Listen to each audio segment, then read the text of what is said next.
Welcome, everyone, to the Firing the Man podcast. On today's episode, we talk about Ken's failed dropshipping business.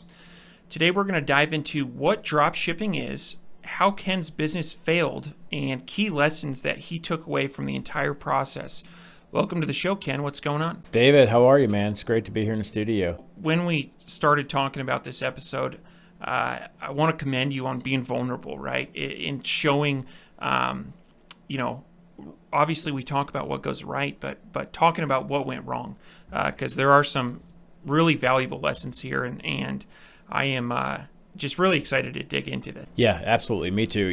And you're right. Like, it's really valuable to talk about lessons learned and mistakes we've made, and some are costly and they sting, and you pick up and you move on. So, yeah. Absolutely. So let's start off with what is dropshipping? Sure. So one of my first businesses that I ever started, actually my first one that I ever really started, was a dropshipping business. And with dropshipping, its main idea is to not hold inventory. So you have a website usually, and you send customers to the website, and they make a purchase, and then that purchase is sent usually via automation to a distributor or a vendor who then drop ships the product directly to the customer. So you don't ever have the product, and one of the main advantages is that you don't hold inventory. So you only buy something when you make a sale, after you make a sale. So it's pretty great in that sense that you're not holding inventory. So that's kind of the basis of drop shipping. It was about a month ago, I was on Amazon and I ordered a Patagonia hat, and it showed up in a box from Dick's Sporting Goods and had a Dick's Sporting Goods receipt in there. And I realized that somebody must have saw a deal on Dick's Sporting Goods and then listed this Patagonia hat for a higher price on Amazon, honey-dicked me into buying it, and all of a sudden I've got a Dick's Sporting Goods showing up on my front porch. And so that was an example of drop shipping, and a good reminder that next time I buy a hat, I need to check out Dick's Sporting Goods. Absolutely, yeah. And I had one recent instant where I was on Facebook and I saw an ad for this product, and it brought out an emotion that I had at that point in time, and I bought it, and it took 4 weeks to get there, and it's like 2 days after I bought it, I got a random email with this weird checkout stuff, and I thought, Mom, I've been had. I got swindled into a drop ship. So it's out there a lot. I'm sure a lot of the listeners have purchased products that were drop shipped. But yeah, it's an interesting business model. So kind of getting into it, I always want to. So I started this drop shipping business back in late 2017. I was a full-time engineer, working a full-time job, had a family, and I'm like, okay, I want to start a business and, get away from working full-time. So this was kind of my first go forward. And, I had been watching a lot of YouTube channels, a lot of research, like how am I going to do this? And I definitely knew that I wanted an online business. I wanted something where obviously I didn't want to go in and be a bartender or whatever. I wanted an online business, something I could scale, something that was easier, remote. I could do it remotely. My background is in tech. I went to college for technology. I did a lot of I did some website design in college. I wrote websites in HTML and WYSIWYG editors back in the day. I'm dating myself there, but so I had some experience with websites, and so I thought, oh, this is not going to be too bad. Let me try this and kind of see how it goes. And so that's really it seemed like to be a pretty good fit with my background. Like I think I had the confidence, like I could try this and succeed. And so that's kind of when I went all in on it. So what did you do to get started with this business? Sure. So I didn't need a whole lot. With the drop shipping business, you need a website. You need so for a website, you need a domain name. www dot whatever whatever. So I registered a domain name, and I used Shopify was the hosting provider, the platform that I used for the drop shipping website. So I got a Shopify account. I used Shopify to host the domain name. And then comes the interesting part. So this is where I kind of got sucked into Shopify a lot, and it was apps after apps after apps, plugging all these apps into Shopify. Oh, you need, all of these apps to make this work, and which you likely do. The main one, I'll just run through a few of them that I remember. The main one that I used, which was kind of the glue that held everything together, was Oberlo, and it was, and that app basically is we discussed earlier, the automation from sending an order to a distributor or to a vendor. So Oberlo was kind of that glue, that app there, that it would take an order that came in, and it would basically send it directly to the vendor or distributor automatically.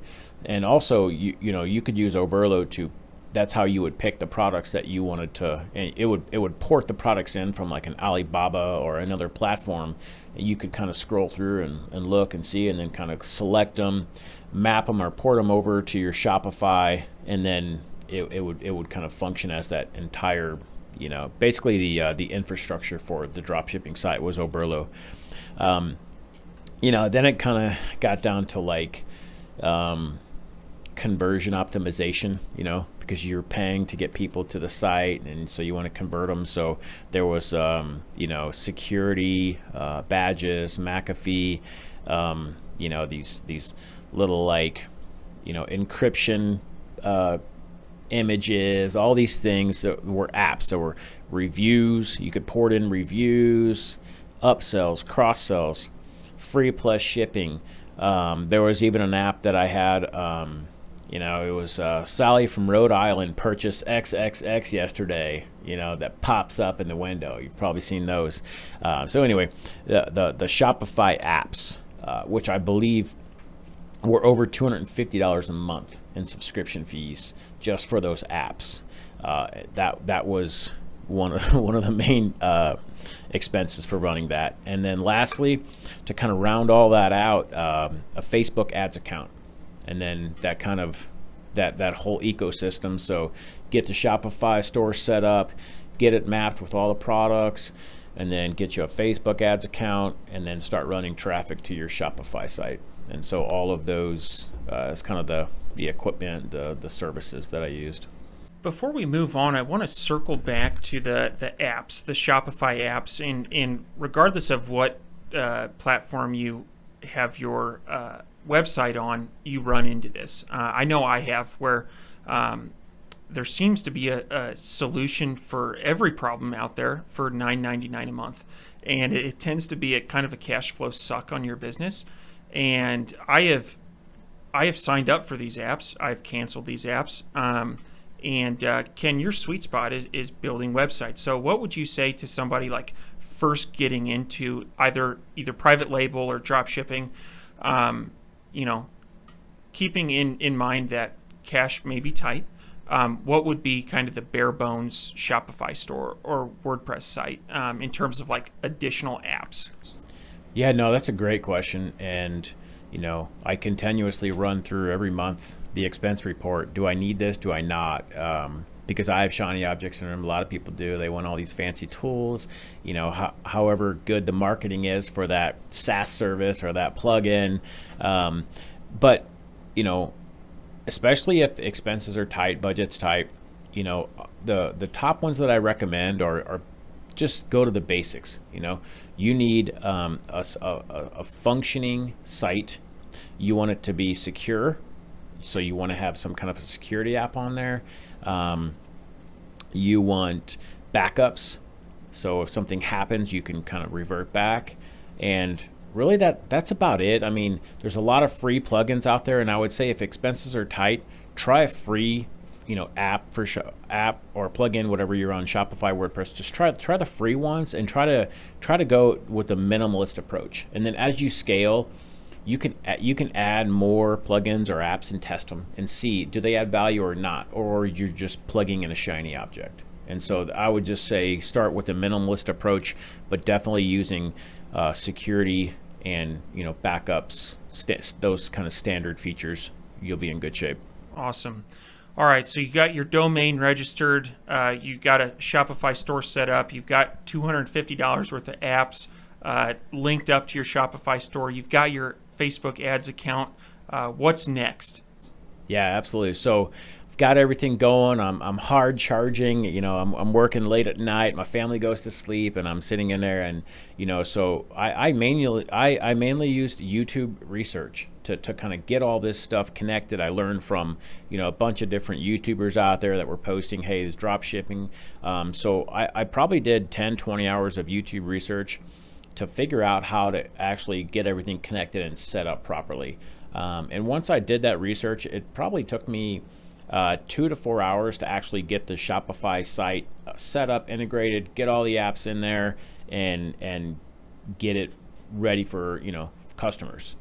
And in that process, also, I spent a lot of time doing product research, because with drop shipping, like if you don't have the hottest products or something that people want, then you're pretty much failing out of the gate. So I spent a lot of time doing product research, finding ways to find out what was popular at the time. What did people want? Because at the time I wasn't into like a specific niche. It was just like, hey, how can I make this profitable? Or how can I make money at this? There was no other really strategy there other than turning a profit. And so I spent 2 to 4 hours probably doing product research on Oberlo, getting products plugged into the Shopify. And that was, so 2 to 4 hours of product research. I probably had, I think at the peak, I probably had 25, 30 products on that site. And each one of them, I spent a good, 10, 15 minutes on kind of researching, figuring out, hey, which is this, does it sell? Is it selling somewhere else? Is there profit, and can I automate it? And then if that fit the mold, I plugged it in. Okay. In what types of products were these? These were like, if you would go on to, Amazon or any of the popular shopping platforms, these would be products that would be in like your top 10 bestsellers, like trending products, like fidget spinners, things that people were buying. That's what kind of products these were. To round that out, the last piece of that puzzle is Facebook ads. And I spent a good 10 to 20 hours of YouTube research and fumbling through it myself to just get the Facebook ad account up, get some ads created. I did a little bit of research on marketing and targeting and things. And so that was another aspect of that. I would say, yeah, altogether, before the site went live, I had spent 10, 20 hours on YouTube research, on Facebook ads. And so I didn't buy any courses for drop shipping. I basically did my research on the internet and YouTube to get everything connected. So all in, probably looking at about 40 hours to get this operation up and going. Okay. And so at what point did you realize it was a failure? So, I was a little bit hard-headed, and at the time I had a full-time engineering job, so money wasn't a crunch. I wasn't looking at these expenses. I didn't even have books on this business. It was just more or less, hey, let me just try this thing and see if it works. And I truly enjoy. I'm a problem solver. I really enjoy solving problems and troubleshooting. And so it took longer than what it should have. I know you had mentioned before, run a proof of concept early on to see if it works or not. I should have.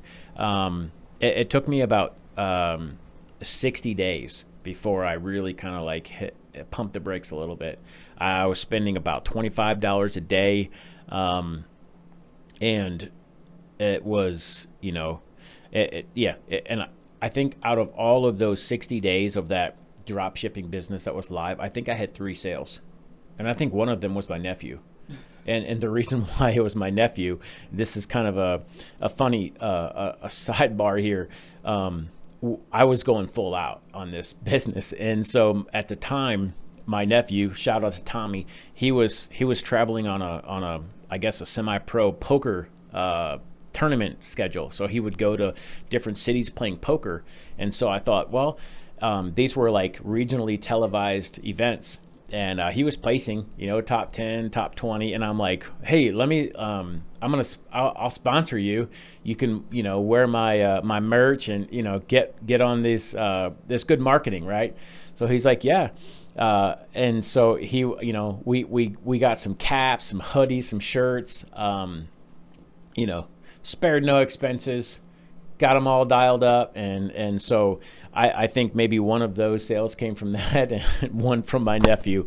But yeah, so I think when the dust settled after, 2 months, I had all these expenses, Facebook ads, poker tournament sponsorships, all these Shopify apps. And I think, I was all in, I think around probably $3,000 or $4,000. I kind of looked at this and I thought, yeah, I think it's time to pump the brakes on this because I don't see any light at the end of the tunnel. Very nice, very nice. Sponsoring a professional poker player. That's a hilarious story, and but I have to give you credit. Like some people would sit on the sidelines and not try things like that, and you don't know until you try. And so I remember in early on in my business, had printed off like 1,000 gift cards, business cards for 10% off. Use this promo code. And I gave them to my brother. He loves to ski. And I said, every time you ride up on the ski lift with someone, ask them if they have a pet and then give them this card. And we converted 0 sales from that. But it was a low investment and you just don't know if that's going to work. And so, tip of the hat for sponsoring a poker player and lesson learned.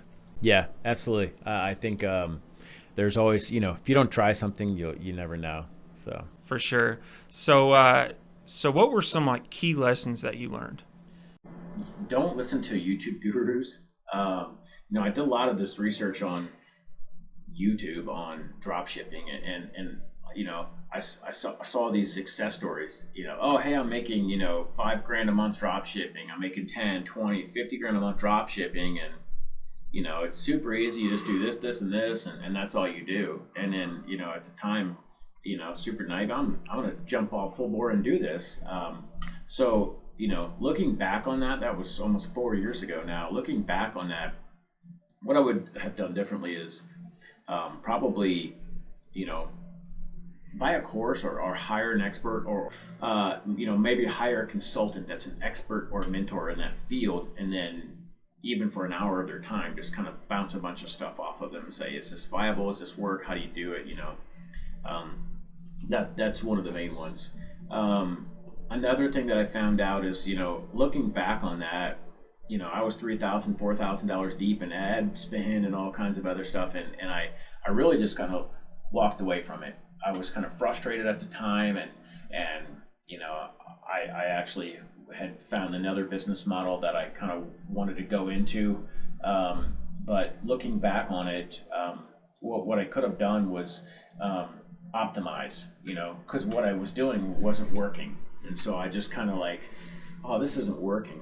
Let me go do something else instead of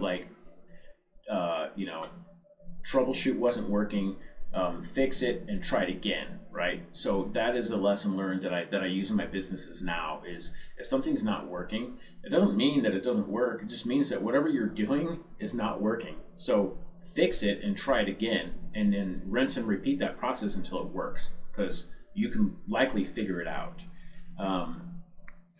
Another lesson learned on this one, and again, this was back in 2017 and 2018. This was pre Cambridge Analytica, which was I believe a Facebook leak, or this was when Facebook was selling user data, and they really clamped down on what data advertisers could see after that. This was pre Cambridge Analytica, so the mapping of targeting customers was wide open at the time. I mean, you could literally drill down into, someone who drives a white Chevy Spark that lives in Philadelphia that makes $80,000 that goes on vacation twice. I mean, you could drill in and target so much, and so I learned a lot about Facebook ads during that process, and that was a lesson that I learned. I mean, I still do Facebook ads today.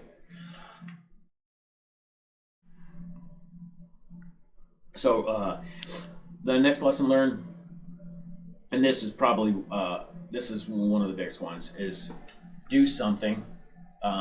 Whether you think that your business idea is good or not, or whether your friends or family say it's not going to work, do something, because if you don't, you're likely going to regret it later on in life, thinking, oh dang, I wish I would have tried that, or I wish I would have done that.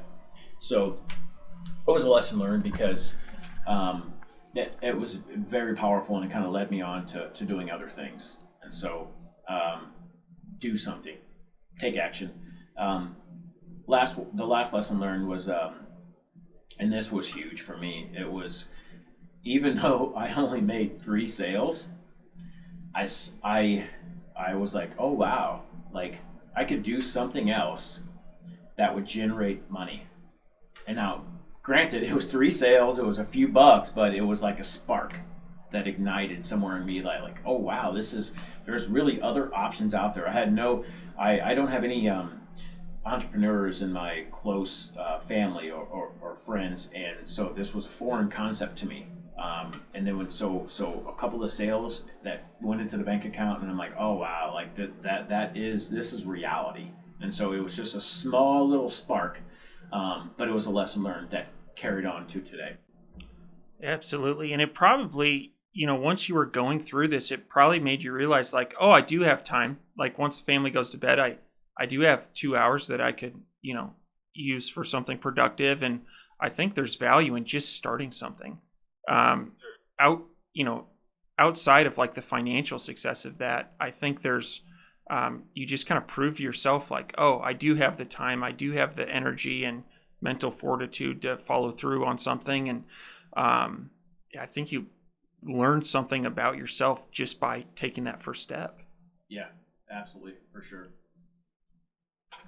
One other thing that you had mentioned was don't listen to YouTube gurus, and I would provide that same advice.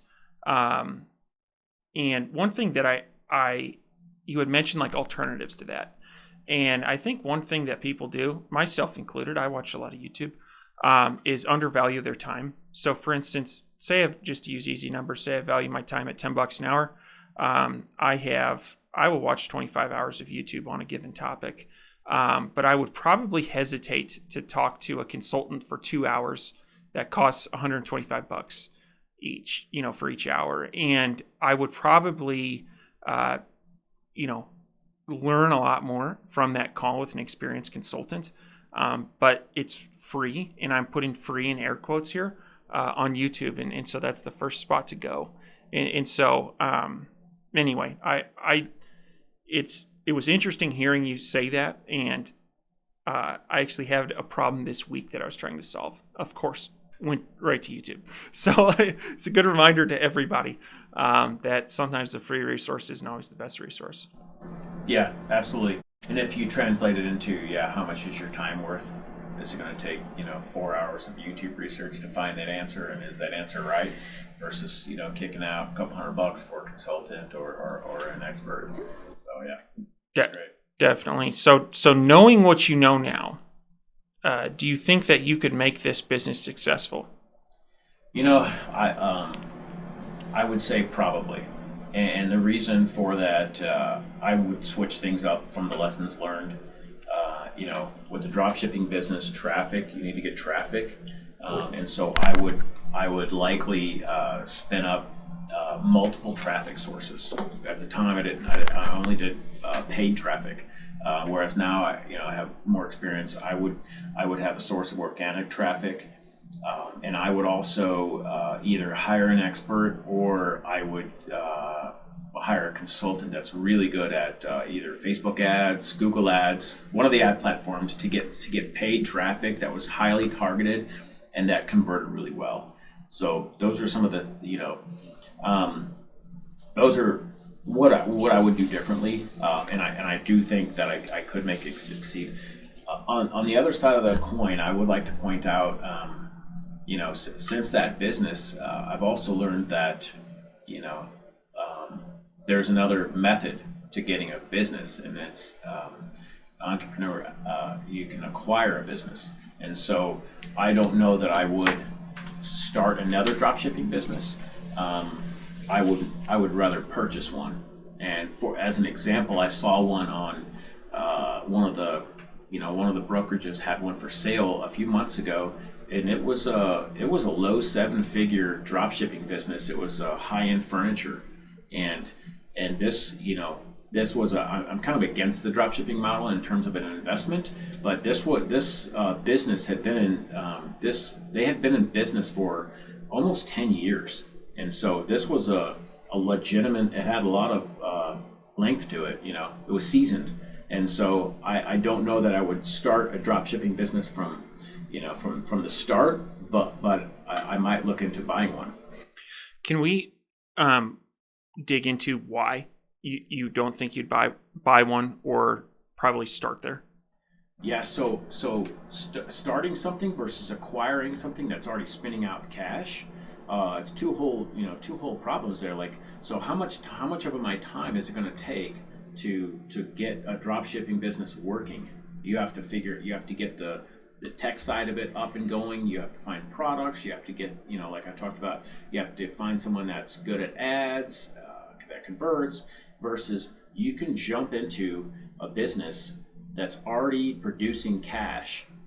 And you can also leverage SBA or any other assets that you have to buy this business. Someone's already figured out all those problems. And so they have it operating well. I mean, you shouldn't buy a business that's not operating well unless you want to return it. But yeah, it's already functioning. They've already solved most of those problems, and it's just producing cash. And so you can just kind of come in, step in, and take over the business that way. And to me, that's a lot better ROI and a lot better return on my time. I come right into a business that's producing cash. Absolutely. So obviously your business failed. If you could go back in time, would you still have done it? Yes. And the reason for that, that small project of trying a drop shipping business, it actually led me down the path to starting multiple e-commerce companies that I own and operate today. And if I would have never tried drop shipping, I would still have a job today and wondering, what if? Very nice. And one final question. Had you not started this drop shipping business, do you think you and I would be sitting across the table right now recording a podcast about e-commerce? No, absolutely not. All right. Thanks everyone for tuning in.